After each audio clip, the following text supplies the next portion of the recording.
Boa noite, irmãos e irmãs.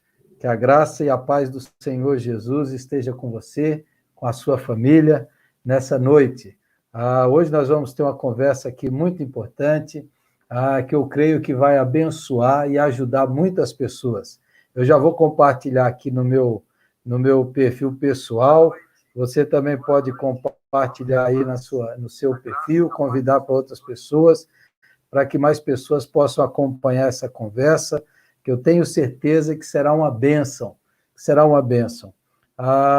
hoje, um dos grandes problemas do nosso mundo, do nosso país, da nossa cidade, qualquer lugar, são as drogas lícitas e drogas ilícitas. Infelizmente, muitas famílias têm sofrido, vidas têm sido ceifadas, destruídas, prejudicadas, marcadas com esse mal, né?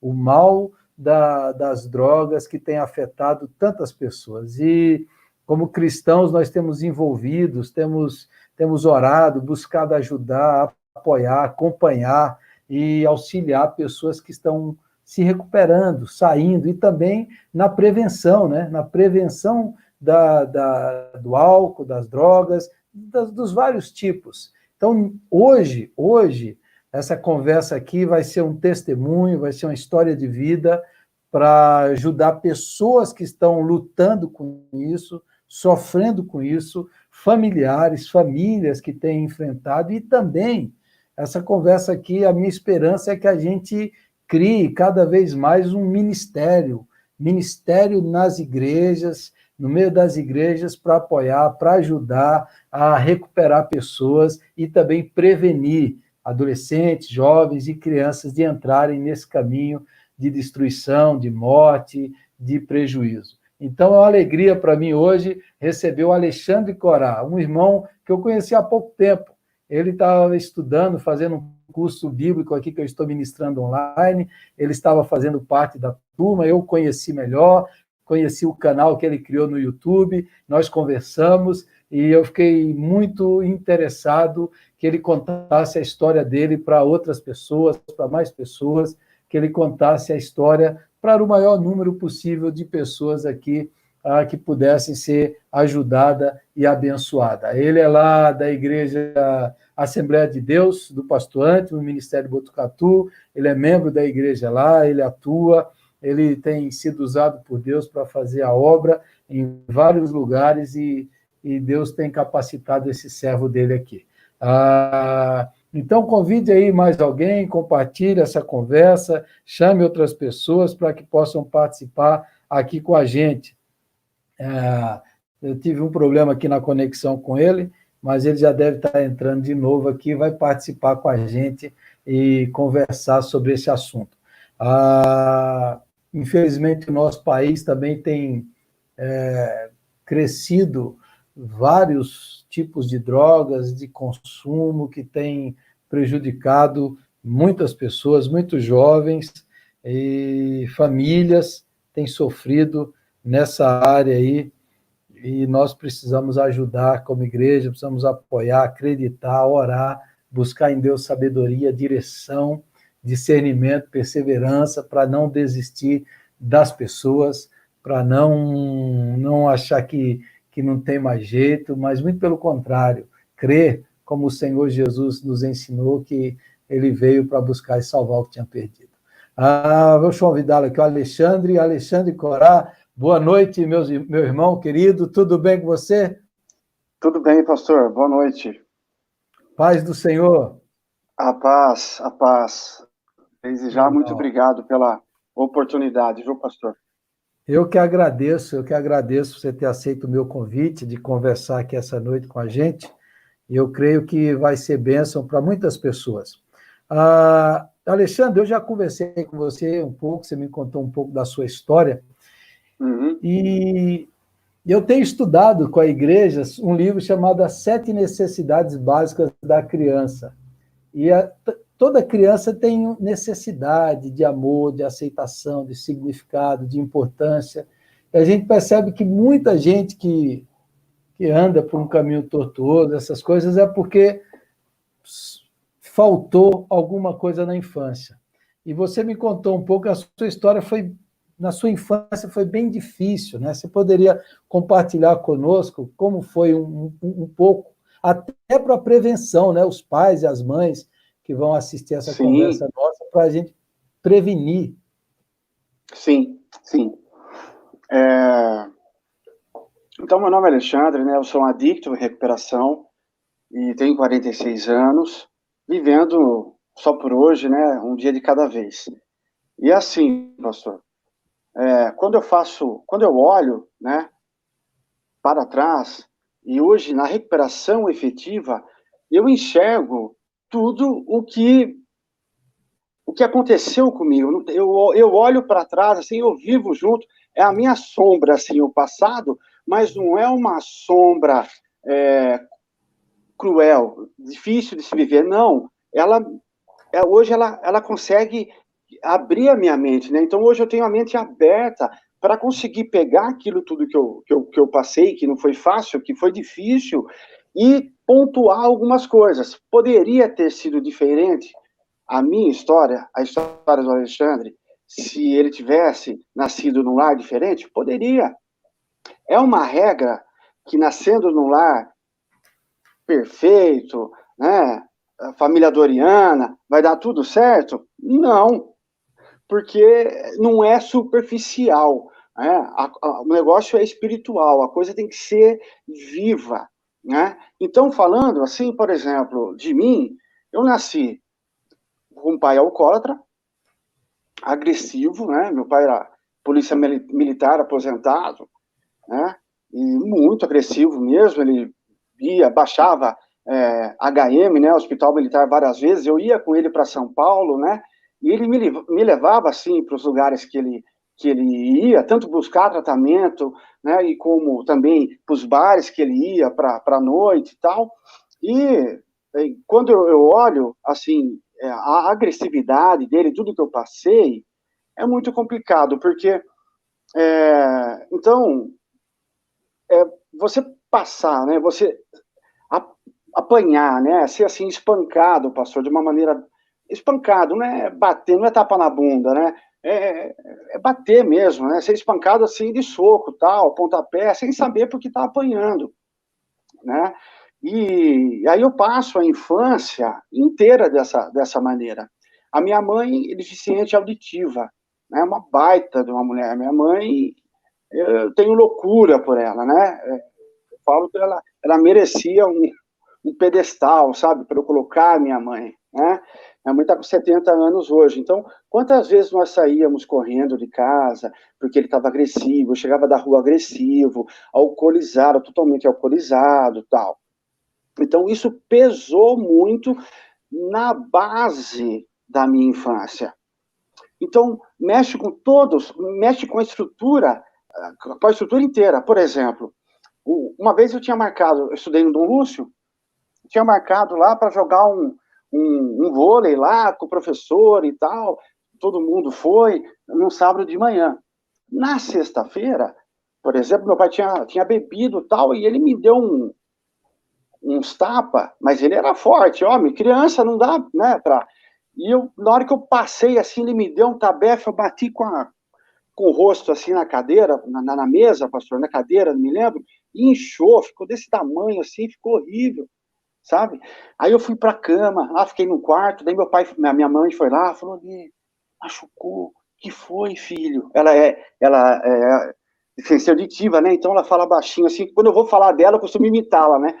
Aí ela falou, o que foi, filho? Tal, quer jantar? Eu falei, não quero, mãe, tal. Então, olha, no outro dia eu fui pra escola, pastor, jogar o vôlei lá e fiquei sentado, em choque. Eu saí no automático de casa, aí os meus amigos passavam assim, falavam, o que foi? O que foi, Alê? Tá quieto, aconteceu. Eu falei, não, eu me machuquei e tal. Então, não desenvolve, pastor. Como é que uma criança vai estudar dessa maneira? Como é que ela vai socializar desta maneira? Como é que ela não consegue?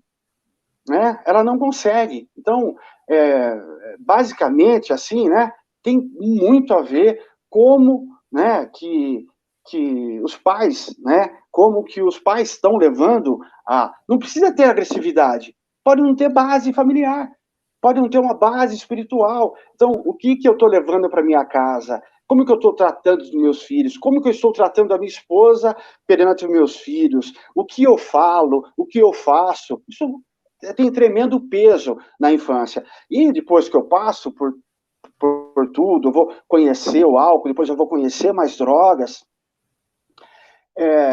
Eu penso assim, pastor, se eu tivesse uma base, eu poderia não ter conhecido. Porque quando você conhece, parece que é uma sensação de liberdade. Você bebe e você fica alegre, você perde a vergonha, né? Quando você usa droga, quando eu usava droga, eu me libertava, eu falava, nossa, que sensação maravilhosa, porque se não fosse gostosa, ninguém se viciava. Não tem viciado em giló, pastor. Ah, eu sou viciado em giló. Não tem. É um negócio mesmo sensacional, mas tem suas consequências, né? Tem os seus pesos, né? E são dramáticos, né? Dramáticos. Nós falamos aí que a adicção, né? A doença da dependência química, a adicção é uma consequência da dependência química, ela é progressiva, né? E fatal. Alexandre, né? Oi. eu lembrei que eu li uma entrevista de um psiquiatra famoso, eu não lembro o nome dele, na revista Veja, faz tempo já, e ele falava sobre a adicção, né? O problema. E ele falava assim que uma grande parte dos pacientes dele, ele percebia que tinha uma ferida na alma, uma ferida na alma. Você falando aí de famílias, é óbvio que a probabilidade não significa quem tem uma família funcional, que ele não vai entrar nesse caminho. Mas a probabilidade, se você pegar aí a grande parte, é que teve problema na infância, na formação, na falta de afeto, de carinho, de segurança. Eu tive... meu pai foi alcoólatra, não nesse nível aí, depois ele se converteu, virou um homem de Deus, mas assim, até hoje eu lembro de coisas assim na minha infância que deixa você aflito, falta segurança, estabilidade. Então isso daí é um negócio que, para prevenir, né, quem está nos ouvindo, quem está nos assistindo assim, pai, mãe, a família precisa de segurança, de afeto, de rotina, de aceitação, que é o que você recebeu o contrário. Então é muito difícil para uma pessoa crescer saudável assim. E assim, ver você hoje assim saudável, bem, é a mão de Deus, porque a história que você contou para mim é muito pesada, é uma coisa muito triste. É forte. Daí você entrou na adolescência, você tinha revolta, você tinha tristeza. O que isso causava dentro de você, no seu desenvolvimento? Olha, eu lembro assim, porque, veja bem, pastor, então eu saio, eu estou em casa, e o que acontece? Em algum momento lá, eu tinha que ir para a sala, ficar acudindo meus irmãos ali, enquanto minha mãe era espancada no quarto. Então, às vezes, eu ouço algum gemido, alguma coisa parecida com aquilo, e eu lembro disso. Né? Então, afeta o emocional, sim. Lógico que a minha história ela é pesada, né, nesse contexto, né? Mas afeta, sim. Então, na adolescência, o que aconteceu? Então, na infância, pastor, eu lembro que quando eu ia para casa da minha avó, por exemplo, que se reunia a família inteira, família italiana, mesa farta, era uma delícia ir na casa da minha avó. Tinha um porco no fundo, sabe, pastor, aquela época? Galinha e tal. Eu adorava ir lá. Uma, porque era um ambiente saudável, gostoso, né? Eu gostava de ir na casa dos meus familiares, mas, lógico, que eu me lembro assim, pastor, de ficar isolado. Cadê o Alê? O Alê tá lá em cima, sozinho. Cadê o Alê? Tá lá no pé da goiabeira, sozinho, quieto. Então, eu já tinha uma linha depressiva, um isolamento social por conta da criação. Né? É inegável isso. E na adolescência, quando eu começo a sair com os amigos, tal, então, enquanto os amigos iam paquerar, né, namorar, eu chegava lá nas brincadeiras, no baile, né, no contexto da época, eu ia beber. E eu começava a beber compulsivamente. E me dava uma alegria momentânea, me dava um esquecimento momentâneo, só que eu não ficava só naquela aquela alegria momentânea, eu não ficava só numa cervejinha, ou, sabe? Não, eu queria beber tudo, eu queria me embriagar mesmo, eu queria sumir do negócio, né? Então, no outro dia, meus amigos falavam assim, puxa vida, você viu lá ontem, rapaz, o que você fez? E tal, nossa, que vexame que você deu. E isso foi se estendendo à adolescência, quando eu era mocinho, né? Eu não tinha controle, né? Então, eu já tinha uma predisposição, porque o pai bebia, eu já tinha uma predisposição pelo ambiente familiar, foi só experimentar o álcool que eu entrei de cabeça. E ainda era um tipo de uma fuga e uma autoafirmação também, né? Funcionava como uma Sim, fuga. porque a bebida, ela é encorajadora, né? Só que ela encoraja você para tudo, ela encoraja tanto para você chegar na menina ali, ficar mais solto, para você se socializar, como também para você experimentar outras coisas. É, é. Né? Duas realidades tristes que você falou aí, que infelizmente é muito comum no nosso país, que é a violência doméstica, que ainda acontece muito ainda, e a gente precisa orar e trabalhar contra isso, e o alcoolismo. Às vezes o pessoal fala muito Sim. de maconha. O ano passado eu vi uma palestra aqui sobre tóxico aqui na nossa cidade, na Câmara dos Vereadores, que a maior droga do Brasil é o álcool. O álcool é a maior droga ainda, e as outras drogas entram por meio do álcool. O especialista falava lá. É verdade isso mesmo? Sim. É verdade, pastor. E assim, veja bem, nos grupos de mútua ajuda, né? Quando a gente conversa, a gente partilha, a gente fala assim, eu sou adicto à recuperação, né? E drogas e tal. E a gente sempre lembra que álcool é droga. Porque como é lícita, né? Ela tem propaganda, ela patrocina futebol, ela patrocina esporte, né? É uma coisa assim inaceitável na política social. Não poderia acontecer isso. Como o cigarro, por exemplo, foi banido. A cerveja também teria que ser banida. Mais ainda. E hoje, eu recebi um material da Febrace, que é do Dr. Pablo Laculander, e a maior droga que está sendo consumida hoje é a maconha. Né? São milhões de pessoas usando a maconha. Né? E aí, outro dia, uma amiga me falou assim, nossa, mas o pessoal está entrando tão novo, né, nas drogas, bebendo tão novo, né? Como mudou? Viu? Não mudou nada. O que aconteceu sempre foi assim. Sempre foi assim. Eu tiro pela minha vida. Eu, mocinho, estava lá bebendo. Né? Eu fui usar drogas mais pesadas depois, mas eu entrei pelo álcool. O álcool foi a porta de entrada. Né? Então, eu estava também conversando com uma amiga esses dias, ela falou, Alexandre, você acredita? Eu estava em casa lá e deixei uma quantidade de cerveja na geladeira, que eu bebo, ela não tem problema com álcool, né? E aí eu tinha aquele cigarro, sabe, Nagini, fuma, só sai a fumaça, ele é todo bonito, todo paramentado e tal. E outro dia ela pegou a filha dela, que estava fumando, pegou o vídeo lá e tal, ela falou, você acredita? E tal. Aí eu falei, acredito, né? A sua intenção não tem você fazer um almoço, tomar uma cerveja, tomar um vinho, né? E tal, mas e os filhos? O que eles estão assistindo? Então isso é muito sério, é muito sério. Né? Se você não tem problema com álcool, faz o almoço, almoça, né? Você vai tomar alguma coisa, vai beber alguma coisa com seus amigos, numa festa de aniversário, pastor. Eu já não sou mais convidado para festa de aniversário, mas que tem álcool, entendeu? O pessoal faz lá uma festa de aniversário, aquela bebedeira, a criança até some no meio né? Perde-se o foco, né? Da comemoração, né? Vira uma festa de adulto. Eu lembro que tinha gente assim que pegava a chupeta e molhava na cerveja e dava para a criança, para o bebê, rapaz, já vai desde pequeno. Sim, acontece. A criança a beber, um menino ainda a fumar. Sim, criança. Criança. Sim, criança. Mas pastor, pensando um pouco. Eu vou falar um dado aqui. Pode falar. Volta. Vou falar um dado aqui, ó. Um dado aqui, pastor, mundial.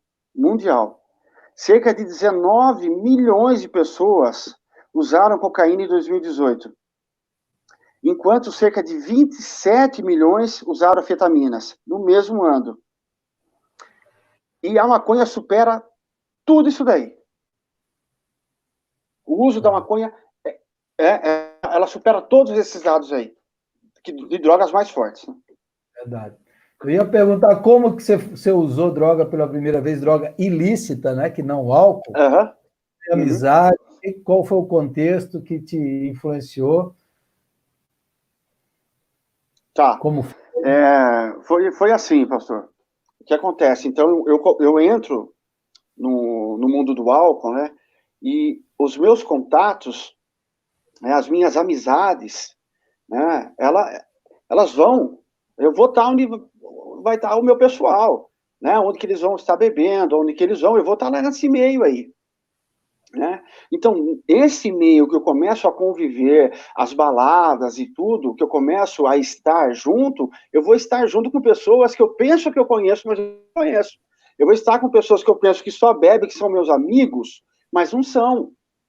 Né? E assim, e quando eu falo são amigos, mas não são, não é uma questão, pastor, de eles foram falsos comigo. Não, eles também são doentes e fizeram aquilo comigo sem saber. Fizeram inconscientemente, pela doença, pela adicção, pelo uso de drogas. Então, um dia, eu sempre levava meu irmão na casa dos meus pais e voltava com o carro. Eu tinha um trailer de lanches em frente ao Unifac. E já bebia bastante, já. Fechava o trailer, saía beber e chegava em casa de manhã, às vezes. Bom, numa dessas andanças, eu encontrei 2 amigos que falaram, você está indo embora? Eu falei, tô, tal. E dá uma carona pra gente? Eu falei, dou, não tá aí, não custa nada. Né? 2 amigos de infância queridíssimos. São meus queridos hoje, também. Sabe? Então, não tô com mágoa, viu, pastor? Eu tô falando, não. Aí ele, você tá morando aonde? Eu falei, eu tô morando lá na casa. Ah, você tá sozinho, né? Eu falei, tô. Vamos lá, a gente bebe, fica sossegado. Eu falei, vamos lá. Chegamos lá, começamos a beber e conversar. Aí os caras me apresentaram a cocaína. Entendeu? É uma droga fortíssima, né? Social. Então, a pessoa... Eu fiquei usando a cocaína por muitos anos, por mais de 20 anos. Mais de 20 anos. E uma questão, assim, que eu não esqueço, é como se fosse, assim, hoje. Ela é latente, assim, na minha memória, né? Meus amigos apresentaram lá, aí a gente usou, né? A cocaína se cheira. E acabou, eles acabaram, ficaram ali. Aí, quando acabou, me deu um negócio assim. Falei, nossa, quando eu pensei que eu queria mais, eles falaram assim, ó, eu não quero mais, hein? Ó, vambora, acabou, vambora, beleza, então? Eu falei, não, eu quero mais. Mas eles falaram no ponto, porque, na verdade, eles queriam mais, mas, né, trabalharam nesse sentido, inconsciente, por causa da doença deles também, e por fim, eu tinha uma pochete que eu carregava assim, com o dinheiro do negócio, estava tudo ali, e eu amanheci, pastor, no jardim do bairro ali, eu lembro como se fosse hoje, chorando, sozinho, depressivo, desesperado, gastei todo o dinheiro do movimento da noite, né? E a sensação, assim, foi de cara, na acabou meu primeira mundo. vez, você já ficou dependente do negócio. No primeiro Já uso aí. fiquei dependente, porque eu já usei o dinheiro que os caras foram embora para casa, e eu fui procurar onde eu achava, provavelmente eu perguntei onde tinha, e fui naquele vai e volta, vai e volta, vai e volta, até mesmo não aguentar mais e ficar naquele estado que eu fiquei lá completamente acabado, né? Depressivo, chorando, né? E vem tudo à tona na sua mente. Primeiro vem aquele negócio de Superman. Puxa vida, eu É descobri. euforia, né? Agora eu tô. Depois vem a disforia. Isso, vem aquela euforia. Mas depois, pastor, vem uma depressão que ela é arrasadora. Eu já vi muitos amigos que morreram, se suicidaram nessa depressão. Nessa parte da E depressão. você chegou um ponto na sua vida que você também pensou em se matar? Foi muito tempo depois? Foi antes? Foi no começo? Olha, isso daí é interessante, pastor. Olha só. Então, eu bebia. Eu tinha um problema com álcool, mas eu não sabia. Depois, aos 19 anos, quase 20 anos, já mocinho, eu já tinha uma carga na vida muito pesada. Eu já tinha passado por um tanto na infância, na juventude, porque o problema do meu pai não acabou. Os meus problemas ficaram reais. Eu comecei a ter os meus problemas, as minhas responsabilidades. Eu comecei a ter as minhas cargas também individuais para carregar. E aos 19 anos de idade, eu namorava uma moça e eu trabalhava na Hidroplas na época, uma excelente empresa. Fizemos futebol lá e tal, eu bebi e tal, e passei lá na casa dela na volta. E conversei com ela e tal, ela falou, Alexandre, ó, eu não quero mais, viu? Ah, vamos acabar por aqui e tal. E é uma característica do adicto, é uma característica do dependente, pegar bases em outras pessoas, idolatrar outras coisas. Por isso da adicção, escravo de, idolatra algo, né? Ele é submisso àquilo, Submisso àquilo. dependente àquilo. Mas o senhor me lembra também que essa submissão é interessante também. E aí, a minha base era a minha namorada. Eu falei, nossa, eu vou casar com essa moça, eu vou mudar de vida, eu vou ter a minha casa, eu vou ter o meu conforto, eu não quero isso para minha família, tudo que eu passei também e tal. Aí eu não quero mais, Alexandre. Eu falei, não. Eu falei, então tá bom. Me deu um choque assim. E eu peguei e coloquei o capacete, tinha uma moto na época, que eu comprei batalhadamente, né? Eu sempre fui trabalhador, pastor. Sempre trabalhei dos 12 anos de idade, sabe? Nunca fiquei sem trabalhar. Tinha uma índole assim de vai dar certo. Tanto é que as pessoas falavam assim: nossa, esse rapaz é esforçado, você viu lá a casa dele como é que é? Era ponto de referência para outros meninos, outras famílias me assistiam. E quando aconteceu isso, né, até as pessoas falavam assim, bom, aí eu peguei, fui embora desiludido. Eu falei, eu não aguento mais, não, eu vou parar por aqui, tá tudo muito difícil para mim e tal, nada tá dando certo, né? Eu já era depressivo, não sabia, né? Aí eu peguei e parei no viaduto ali, passou no Bento Natel. Encostei a moto ali, subi as grades, entendeu? Olha o nível, né, pastor, de tudo, de acabar mesmo. Olha, eu não aguento mais. Tá? A certeza de falar, não, eu vou acabar aqui, eu vou morrer. Aí fala, viu, mas não sabe, né? Algumas pessoas falam, vai pro inferno, não sei o quê, é covarde. Eu escutei um monte de coisa após isso. Mas, meu irmão, Só quem sofre é que sabe, né? só eu sei o que eu passei para chegar ali e falar, eu vou me matar. Eu vou matar porque eu não aguento mais. E escalei a grade, passei para o outro lado. Aí dizem as pessoas, pastor, eu não me lembro, que vinha um senhor que era um policial civil aposentado. E ele andava com uma algema na cintura. Então, Deus preparou ele para mim e falou, olha, vai ter uma hora que o Alexandre vai naquele lugar lá, porque ele não vai aguentar, eu sei, e o senhor permaneça com a sua algema aí na cintura, porque o senhor vai usar. Não é neurose do senhor, não é toque, não. Eu vou usar o senhor para salvar uma vida. E eu estava lá, pastor, passei. Não, é Deus. Não tem, Deus sempre esteve comigo, embora eu não enxergasse, eu não conseguisse vê-lo, ele sempre esteve comigo.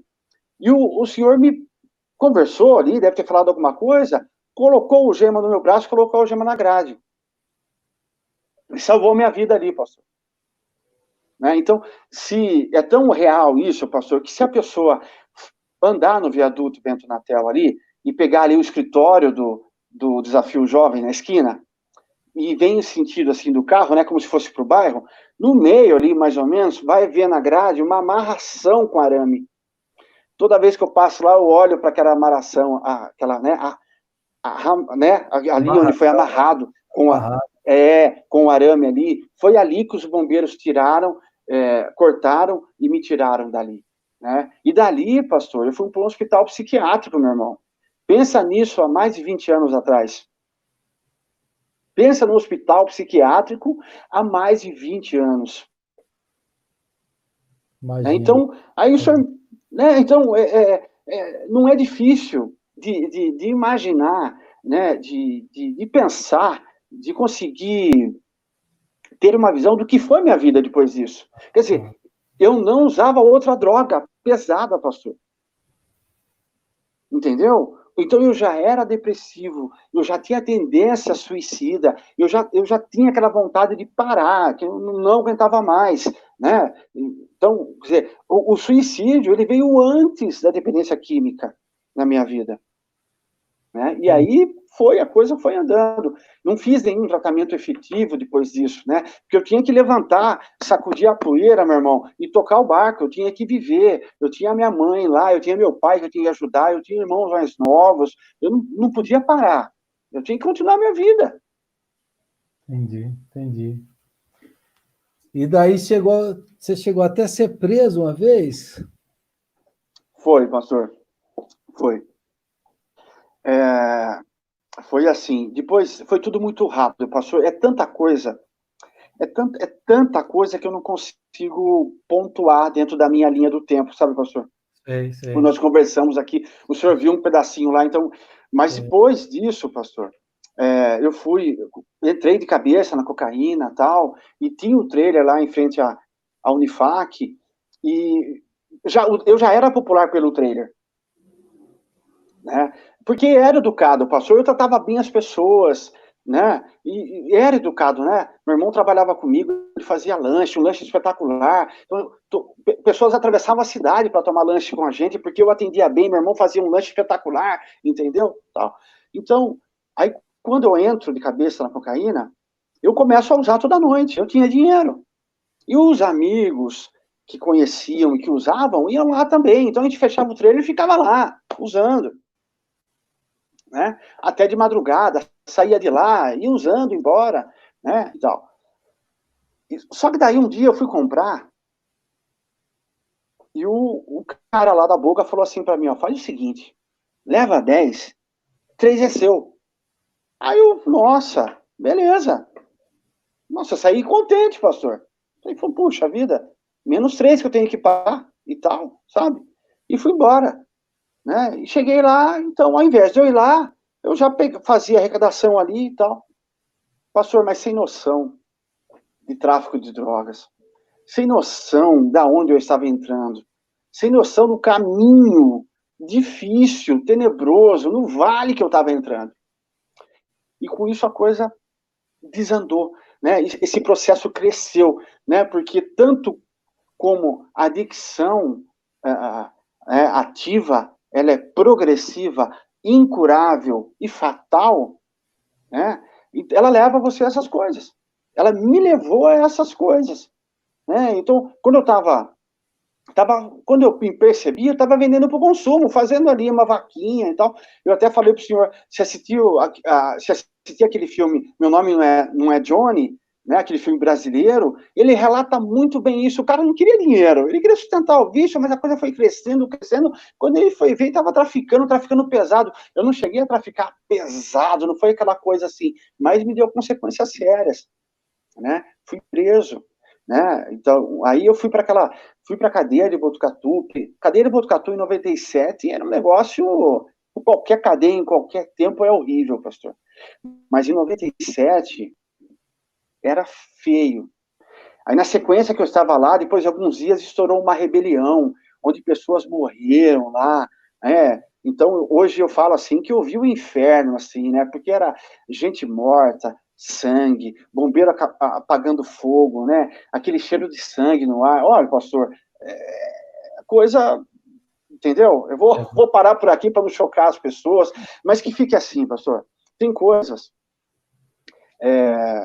que familiares, pessoas, pastores, que nem o senhor está fazendo, desejar muito obrigado por essa oportunidade, porque a intenção não é que eu cresça, não, é que eu diminua, mas que a mensagem chegue, que a mensagem que funciona, que tem algo, que tem que tem grupos de de mútua ajuda, estão aí abertos, né? Que o foco principal é aquele que está chegando. Sempre a porta está aberta para aquele que está chegando, no estado que for, né? Alexandre, Oi. história muito pesada, mas graças a Deus, aquilo que você falou, Deus sempre esteve com você.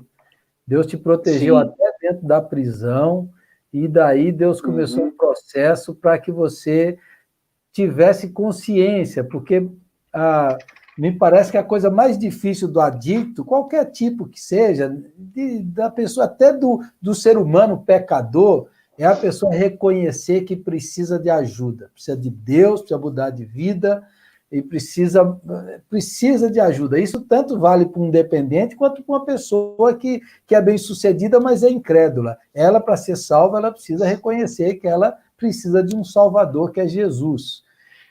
Quando que Deus teve que fazer para você assim tomar consciência, e quais foram os meios, as pessoas que Deus colocou na sua vida para você tomar essa consciência? Eu preciso de ajuda, eu preciso mudar, para chegar a esse ponto assim que a mudança começa a acontecer. Tá.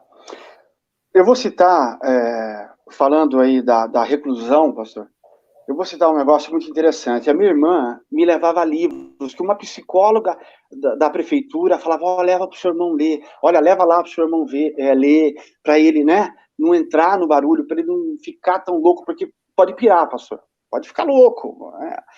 Se não cuidar da saúde, enlouquece.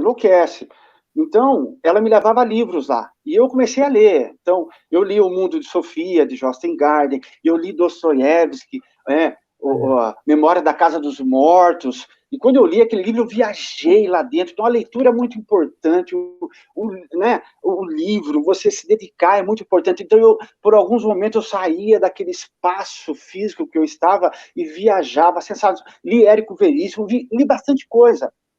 Aí uma tia minha, a Roseli, ela me mandou algumas coisas lá, depois que eu fui condenado, ela me mandou colchão, roupa de cama e tal, e me mandou uma Bíblia. E quando chegou as coisas lá, o pessoal falou: Alexandre, não sei o quê, tal, tem umas coisas aqui, tal, tem uma Bíblia também. Eu falei: não é minha, não, essas coisas não é minha, deve ser de alguém. Não, por quê? Você está falando para a Bíblia? Eu falei: eu nunca li a Bíblia. Tal. Não, é sua sim, rapaz, o cara até ficou bravo comigo. Aí tá aqui seu nome e tal. Aí eu, tão bom, colocou tudo para dentro lá, e eu fiquei lá. Nessa época eu estava em São Manuel, né, porque estourou a rebelião aqui, fui para São Manuel. Ficamos lá. E aí, pastor, um dia passou um cara do Carandiru, meu irmão. Veja isso. Veja isso. E o cara via que eu lia.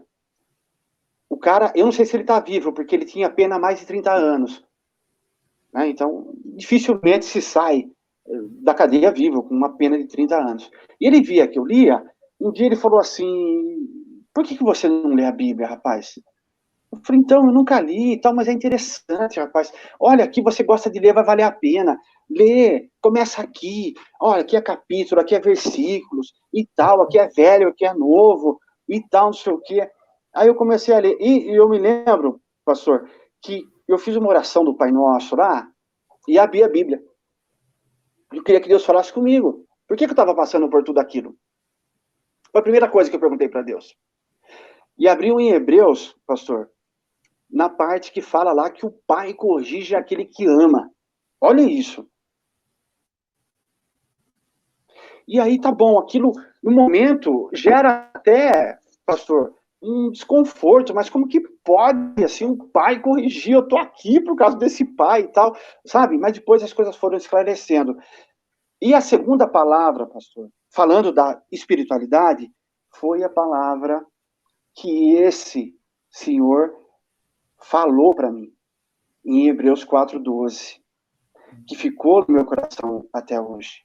Que às vezes eu partilho, pastor, né? Que eu falei que estava no hospital, tinha uma senhora lendo a palavra, e ela falou: viu, mocinho, se você fosse definir a Bíblia, o que você falaria? Eu falaria que ela é viva e eficaz, que a palavra é viva e eficaz, mais cortante do que qualquer espada de dois gumes. ela apta para, né? Ela separa juntas e medusas, é apta para discernir os pensamentos e os propósitos do coração e tal. Então, essa palavra ficou no meu coração, né? Eu decorei ela por fato, por precisão, por necessidade. Depois que eu saio, pastor, minha vida continua, mas eu continuo a ler a Bíblia, né? Começa aquela vida paralela, né? Tanto em literatura, tudo que eu li na Bíblia lá ficou no meu coração. Então, por isso que é importante o adicto ir para a literatura, ele estudar, porque como que o Espírito Santo, para um cristão, vai trazer as coisas à lembrança, se não tem nada para ele me trazer à lembrança? O adicto, a mesma coisa. Então, o primeiro passo, pastor, para eu cair em recuperação foi quando eu procurei ajuda. Foi a última cartada minha. Eu já tinha ido para a igreja, eu já estava na igreja há alguns anos, eu já tinha ido em médico, eu já tinha procurado tudo. Eu já tinha tentado várias vezes me matar de novo. Então, a última cartada foi procurar um grupo de ajuda. E quando eu fui para esse grupo de ajuda, foi a melhor escolha que eu fiz na minha vida. Porque aí eu me deparei com um grupo que fala a minha mesma língua. Eu me deparei com pessoas da mesma tribo. As pessoas falavam, eu me identificava.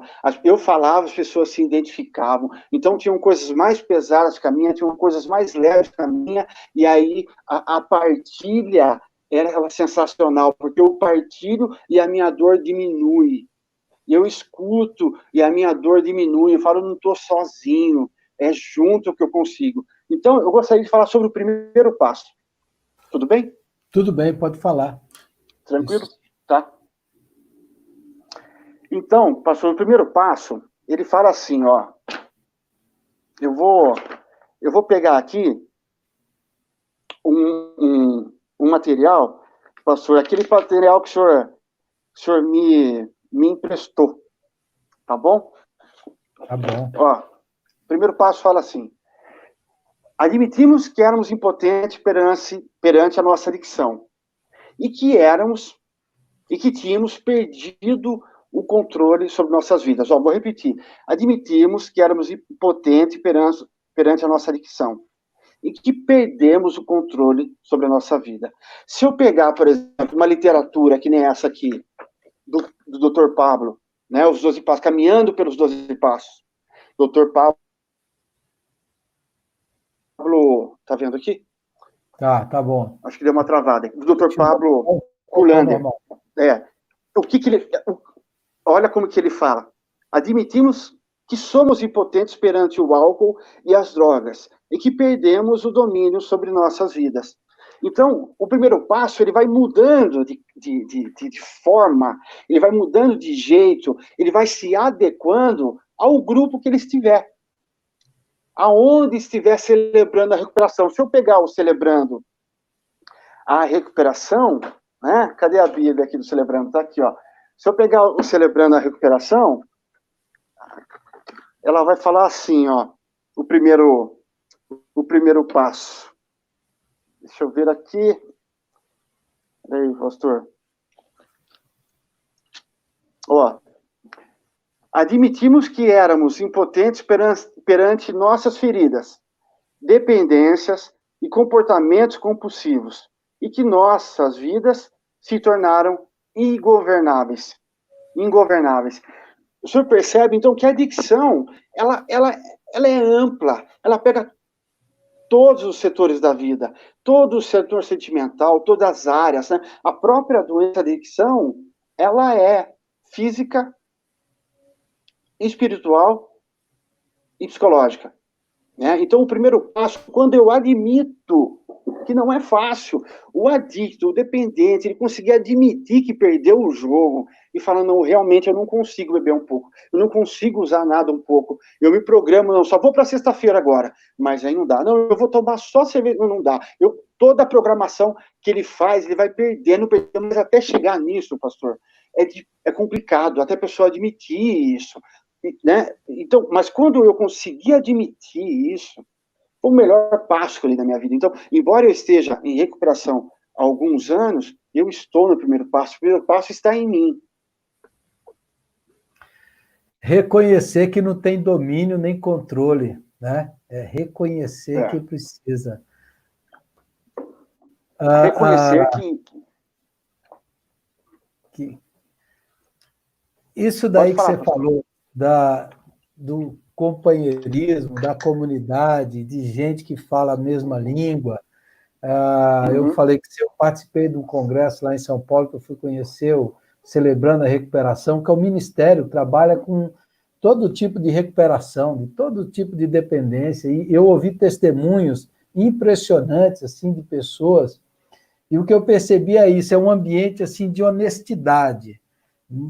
Você não pode fingir, nem aparentar, e Sim. ali só vai quem precisa, e a cura só acontece, ou pelo menos começa o processo de cura, porque nunca está completamente curado, né? Mas o Não. processo de cura começa quando a gente abraça isso daí, essa honestidade, essa sinceridade, e acho que é isso que eu já lidei com muita gente alcoólatra, qual é o problema? Ele não reconhece, assim, ele acha que, não, eu saio quando eu quero, é só socialmente, não é só isso, a família está destruída, o Isso. casamento está acabado, a mulher não aguenta mais, não, eu estou no domínio, eu estou no controle, e isso daí, tanto no processo de recuperação do adicto, até a salvação espiritual. O filho pródigo, ele teve que chegar lá na lama, e ele caiu em si. E ele falou: o que é que eu estou fazendo aqui com os pobres? Se na Sim. casa do meu pai, Sim. os trabalhadores vivem melhor do Sim. que eu, vou voltar para casa. Então, essa sua Sim. clareza, isso é obra do Espírito Santo, né? Mas Deus coloca pessoas à nossa volta para nos ajudar. E é isso que eu queria que você, que tem mais experiência, tem essa história aí extraordinária do agir de Deus, pudesse compartilhar com outras pessoas. Às vezes há pessoas aí que tem um parente, ou ele mesmo está lidando com uma dependência e a pessoa está afundando, afundando. Hoje tem gente que é dependente de pornografia, está acabando com Sim. o casamento, está acabando e não reconhece, não consegue nem trabalhar, é dependente. Outros é dependente de outras coisas, mas esse daí é fundamental. E aí eu queria que você reforçasse e falasse aí essa coisa do companheirismo, da partilha, né? Essa frase que você falou é muito forte. Quando eu partilho a minha dor, ela diminui. Isso é muito forte mesmo. Sim. Dor compartilhada, ela é dor diminuída. Uma vez eu estava comemorando um tempo limpo e tal, e foi bem na época que meu pai faleceu, pastor, sabe? Fazia um ano que ele tinha falecido, né? E aí, puxa vida, né? Eu compartilhei e eu chorei, porque é um dia de cada vez, né? Poxa, é tão suado isso, essa sobrevivência, né? É tão suado e parece, para mim, quando eu olho para trás, parece pouco, mas é muita coisa. Então, quando eu me esvazio, né? Eu compartilho aquilo que está no meu coração e tudo, né? A honestidade, assim, olha, hoje eu fiz errado ali, eu passei um sinal vermelho, cara, eu não sabia onde eu estava, não sei o que eu pensei, que momento que eu estava na minha vida, eu cortei com a moto e passei. Comportamento obsessivo, compulsivo, né? É uma tendência do adicto. Então eu não posso fazer isso, eu preciso ser honesto nos detalhes, principalmente. Eu preciso ser honesto em casa. Eu começo a viver a recuperação em casa para que ela transborde, que as pessoas olhem e falem assim, puxa vida, olha o Alexandre lá, tá bem, rapaz. E o único intuito de eu me expor, pastor, né, que não é brincadeira, né, isso. A exposição é isso, que as pessoas saibam que tem jeito, que funciona, né? Pode me chamar no particular, pedir ajuda, né? Aonde que eu vou, como é que eu faço? Eu estou à disposição. Tem um canal do YouTube lá, né, pastor Alexandre Recuperação. Vai lá, dê sugestões, faça pergunta. Eu quero fazer vídeos e dar mensagem conforme aquilo. Eu quero conversar com as pessoas, né? Eu quero compartilhar com as pessoas aquilo que tem funcionado para mim. Quanto à doença, pastor, olha que interessante. Ela é física, espiritual, né? E mental. Por que ela é mental, pastor? Porque nós ficamos obcecados. correria, eu queria mais, eu vivo em função daquilo e tal. Então, quando eu paro, eu vou ser compulsivo e ver em função de um monte de coisa. Teve uma época que eu comecei a comprar planta, comprei planta. Minha esposa falou, Xande, acho que tá bom de planta aí, viu? Eu falei, né? Tá bom. Viu? Ela é sorrateira, ela é leve, pastor, ela vem. Então, você entendeu? Ela é leve, por isso que ela é progressiva, ela é incurável e fatal. Uma vez eu fui numa CT, e conversando com o pessoal lá, na parte da manhã, eu falei isso daí, que a dependência química, a adicção, ela é progressiva, incurável e fatal. Aí um rapaz levantou a mão assim, posso falar? Eu falei, claro, estamos partilhando, irmão, vamos junto. Eu estive aí, agora eu estou aqui, e amanhã você vai estar aqui, vamos que vamos. Ele falou, viu, mas você não acredita em Jesus Cristo, que ele vai curar e tal? Então, olha que contexto difícil, pastor. Olha, né, se a pessoa está lá e está com a mente fechada, é difícil, né, fazer essa transição da palavra, né, para a literatura. Então, tudo ajuda. A literatura dos passos ajuda, a literatura secular ajuda, a Bíblia ajuda, mas eu tenho que estar ligado em tudo isso para eu conseguir viver. Então eu pego tudo aquilo que eu importo, o professor Mário Sérgio Cortella, e fala, o que te importa? Então eu vou importando de tudo, da filosofia, né, de tudo vou importando e vou somando. Por que física, pastor? Porque ela consegue desenvolver compulsão, né, para outras coisas. E espiritual, tornamos, esse espiritual é muito interessante, pastor, tornamos completamente egocêntrico. Então eu usava, eu queria para mim, eu fazia tudo em prol para que eu pudesse ter sucesso naquilo que eu fazia. Quando eu paro, às vezes o egocentrismo continua. Eu preciso estar ligado, eu preciso estar ali, como que funciona o processo de recuperação. Então, eu preciso estudar, eu preciso conversar com os meus, eu preciso assistir. E, voltando na CT, pastor, da progressiva incurável e fatal, eu conversei com eles de manhã e tal, eu falei, mas olha, vamos fazer o seguinte, está quase chegando a hora do almoço, vamos conversar à tarde? Vamos. Paramos para almoçar e tudo e tal. Voltamos lá para as 14 horas. Quando nós voltamos, pastor, um rapaz que tinha saído na sexta-feira e não tinha voltado, foi resolver umas coisas no médico, então não tinha voltado, o monitor me ligou e falou assim, viu, o rapaz morreu, o rapaz, você acredita? Foi achado morto lá na Baixada ali e tal. Ele ficava na Baixada ali bebendo, mexia com todo mundo, várias pessoas conheciam ele. Né? Eu sempre mexia, parava, mexia com ele, brincava com ele ali. E aí eu voltei com isso. Falei, então, irmão, quando eu falo que ela é progressiva, incurável e fatal, é por causa disso. Ela é progressiva porque ela pode progredir lenta ou rapidamente, depende da pessoa. Ela é incurável porque eu tenho que tratar dela todo dia. Não tem um remédio, meu remédio é o sol por hoje, meu remédio é partilhar, meu remédio é estar com os meus, meu remédio é ler todas as literaturas, é estar na igreja, é ter minha família. Esses são os meus remédios. E fatal, porque se eu não parar, morre. Verdade, verdade. E isso daí que o rapaz perguntou para você, que Jesus não cura, é igual ao pecado. Jesus nos salva do pecado, mas a gente tem que conviver com a presença do pecado todos os dias, até Jesus voltar, a gente vai ter. É como a adicção. E aí é o auto-engano. Quando o cara fala assim, eu estou curado, eu estou bom, aí é o primeiro passo que ele vai cair de novo, vai recair. Porque a humildade, a dependência que é o caminho. Primeiro, eu me rendo. Eu sempre acreditei em Jesus, Deus sempre esteve comigo, mas na dependência aqui, na adicção, eu não consegui me chegar, não consegui me ver na Bíblia. Hoje eu consigo, porque minha mente abriu, né? Eu desbloqueei. Então eu consigo me enxergar. Eu estou lendo a Bíblia, eu enxergo a literatura, eu enxergo. Física, isso é física e mental, afeta todo o corpo. Essa dependência. Todo o meu corpo. Alexandre, já deu quase 50 e poucos minutos aqui. Eu queria que a gente caminhasse com a conclusão, né? Foi rápido. Foi rápido. Sim, verdade. eu queria que você falasse para uma pessoa que está lutando aí, tendo recaídas, e também para familiares, alguém que convive com adicto, uma esposa, uma mãe, que convive, quais são os passos, como é que essa pessoa tem que fazer, porque essa luta que você falou, tem que lutar com a recaída e tem que ter fé e esperança. Não pode se entregar. Saber que Jesus é maior. Essa doença é terrível, é fatal. Sim.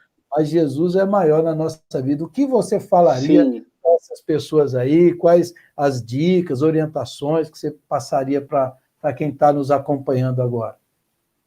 Sim.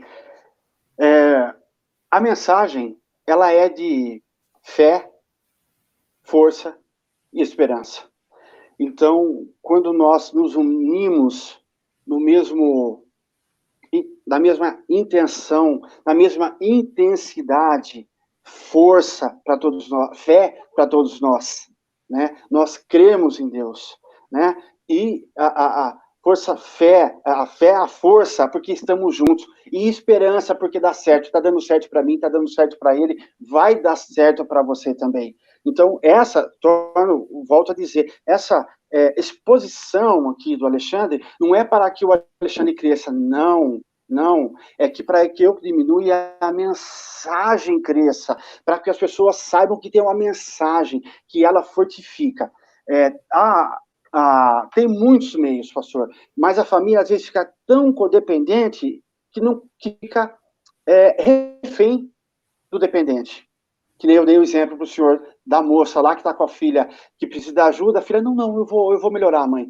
Aí a mãe falou, tudo bem, depois eu converso com ele, eu digo para ele. Eu ia encaminhar, mas ela preferiu não. Né? Então, é abrir a mente mesmo, procurar ajuda, viu? Procura ajuda por curiosidade, viu como é que é, como que aconteceu. Né? E as pessoas que não têm problema, tá vendo aquela família, sabe, conversa, os irmãos, é isso que funciona. A comunhão ali, como é que tá? Então meu filho tá assim, meu marido tá assim, puxa, eu tenho alguém que pode te ajudar, vamos conversar, vamos tomar um café, chama lá. Então, é realmente um pedido de ajuda, né? Admissão, olha, eu não consigo mais, sozinho eu não consigo, mas juntos eu consigo. Né? É o primeiro passo. E uma coisa a oração da serenidade, pastor, antes da gente...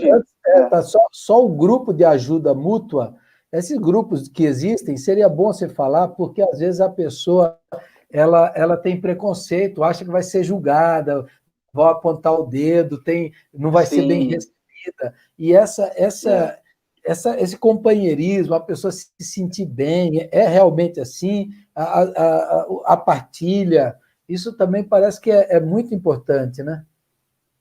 Pastor, eu costumo falar assim que eu sou da tribo do abraço, né, do café preto, de chegar, estamos juntos mesmo, pastor. Então eu tô mal, eu ligo lá pro meu companheiro, pro meu irmão. Aliás, vou mandar um abraço aqui pro Cadu. Cadu, te amo.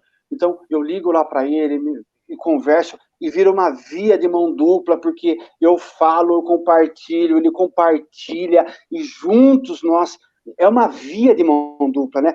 Vai e volta, vai e volta. Então, sozinho, eu sei que eu não consigo. Então, eu admito isso, pastor. Sozinho, ninguém consegue, mais juntos somos mais fortes. Né? E esses grupos, né, de mútua ajuda, tanto para a dependência como para a codependência, é uma coisa sensacional. É como você ser recebido numa casa confortável, com aquele cheirinho daquele jantar, aquele perfume, você fala, nossa, que casa gostosa, rapaz, eu quero voltar mais vezes aqui, que paz, só que do jeitão nosso. Do jeitão nosso, eu posso ser eu posso chegar de bermuda, eu posso chegar de chinelo, eu posso chegar sujo, eu posso chegar deprimido, meu irmão, eu posso chegar do jeito que for, que eu serei sempre bem recebido. Né? Essas portas estão abertas com o intuito primordial, receber o adicto que ainda sofre. É primordial isso. Que bom, que bom. Todos são bem-vindos e serão bem acolhidos. Todos.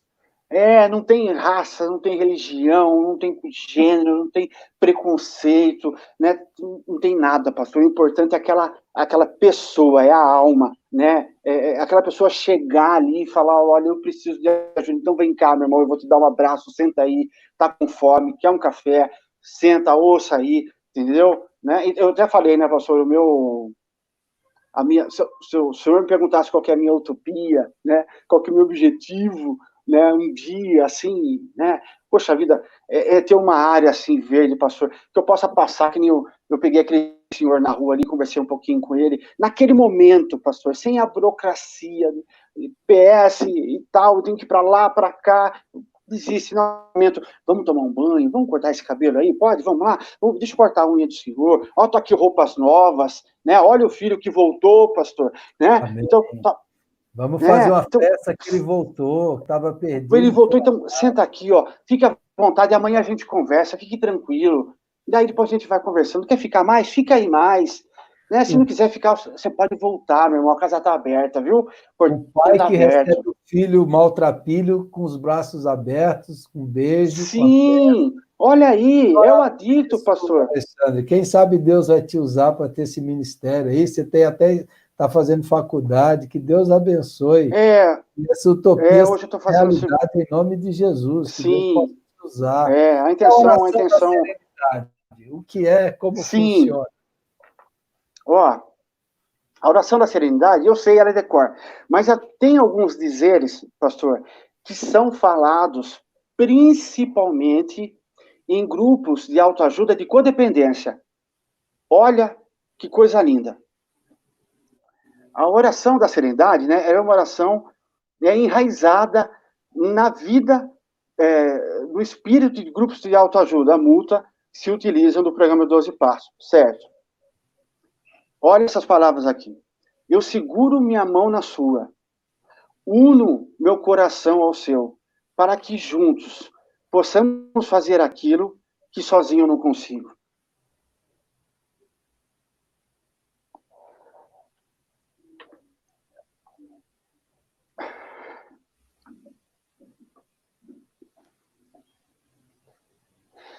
Eu acho uma coisa assim, sensacional.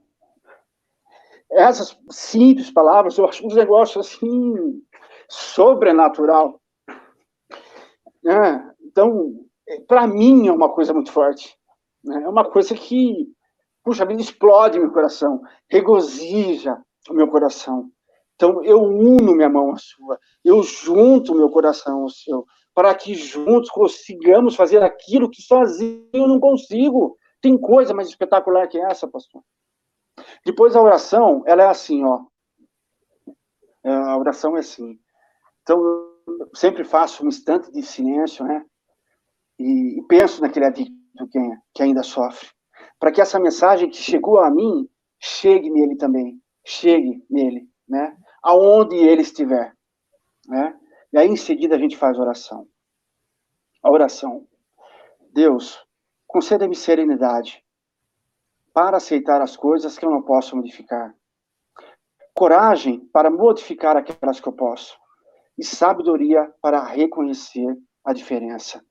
Ou seja, sabedoria, pastor, para saber o que eu posso mudar e o que eu não posso. O meu passado eu não posso mudar, mas o meu futuro vai ser melhor a partir do hoje. Então eu trabalho hoje, eu olho para trás, não posso mudar, mas eu posso mudar meu hoje, me concentro no hoje. Hoje eu vou ser um cara melhor, eu vou ser um pai de família melhor, eu vou ser um filho melhor. E aí, consequentemente, o meu futuro vai ser melhor. E a oração me dá, eu peço a Deus o discernimento de todo momento me colocar essa sabedoria, esse discernimento, aonde eu posso mudar e aonde não posso. Me guia, Senhor, nesse sentido, me guia na recuperação, né? Então, acho que basicamente é isso, pastor. Muito bonito, muito bonito. Graças a Deus, Alexandre. Só por hoje. Só por Só hoje. por hoje, pastor. Muito bom você Tem ter um princípio, pode falar. tem um princípio que ele fala assim, ó. O alicerce espiritual de todas as nossas tradições, ele eu vou dar um pulo aqui e vou falar assim, então, o primordial é o que foi falado aqui, fique aqui, né? E que se for levar alguma coisa, leve a mensagem, não o mensageiro. Porque o que importa, pastor, não é o Alexandre. O que importa é o conteúdo. Porque se as pessoas olharem para mim,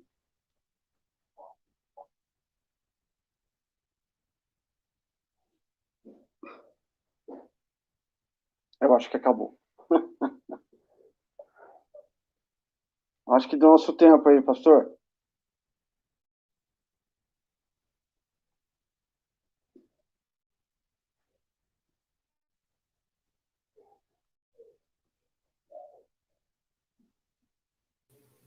Deu uma pane aqui, não sei o que aconteceu. Estávamos concluindo a nossa conversa, aconteceu algum problema na internet aqui. Nossa,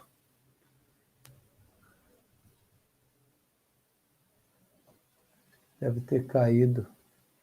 Mas muito bom, muito bom. Você que estava assistindo a gente aí, você que talvez esteja passando por algum problema nessa área, procure ajuda, busque em Deus força, fé, sabedoria, discernimento.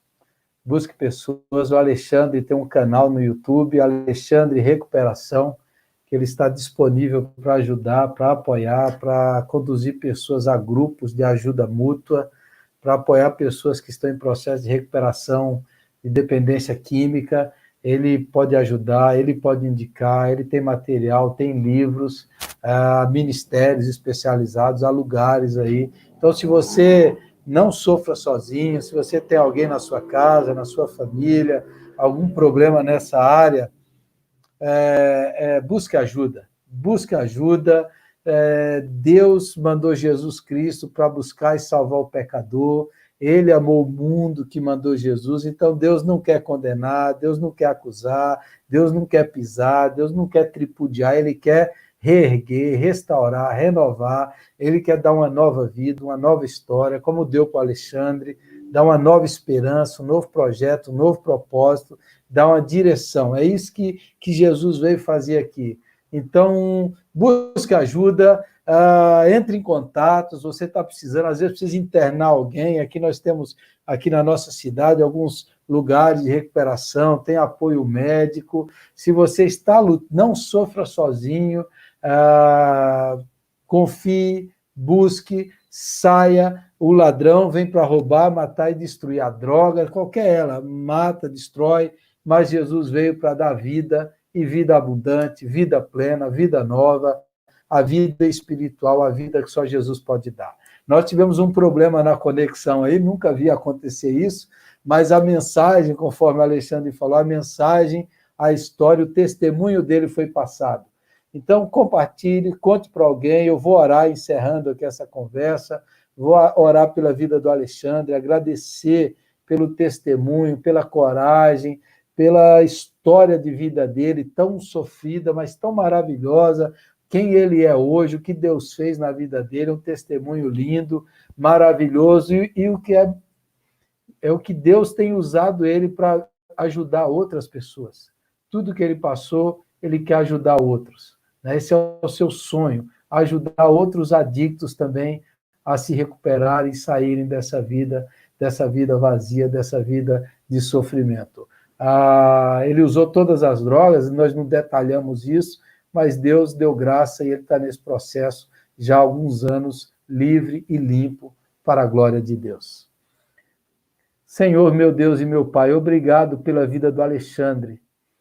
Que o Senhor continue abençoando e usando o teu servo. E abençoe toda a sua família, sua mulher, seus filhos, sua casa. Guarda e livra ele do mal. E usa ele para ajudar outras pessoas. Se alguém nessa noite ouviu que está sofrendo com algum problema, alguma dependência, que o Espírito de Deus toque no coração para que busquem ajuda, busquem socorro, busquem no Senhor, busquem amigos, busquem numa igreja, busquem apoio emocional, apoio espiritual, socorre, ó Deus, aqueles que estão sofrendo, socorre aqueles que estão no fundo do poço, ajuda-os a verem, a enxergarem, a terem esperança, a verem em Cristo a luz e uma nova história, um novo tempo, escrito, dirigido e abençoado pelo Senhor. Eu oro assim, meu Pai, em nome de Jesus, e eu agradeço por todos que estão assistindo. Que o Senhor nos livre, que o Senhor liberte aqueles que estão cativos, que estão presos, que o Senhor proteja as crianças das drogas, abençoe o lar, a casa, a família, com paz, com harmonia, com comunhão, com saúde. É o que eu te peço, e eu te agradeço em nome de Jesus. Amém e amém. Amém. Um grande abraço para você, um grande abraço para todos, e um abraço para o Alexandre, um abraço para todos vocês que estão acompanhando. Não sofra sozinho, busque ajuda. Deus tem uma nova história, Deus tem um novo caminho. Jesus veio não para julgar, não para condenar, Jesus veio para salvar. Jesus veio para dar uma nova vida, uma vida abundante. Que Deus te abençoe, que você possa buscar essa nossa nova vida. Um grande abraço para todos, fiquem na graça e na paz de Jesus. Tchau, tchau, meus irmãos.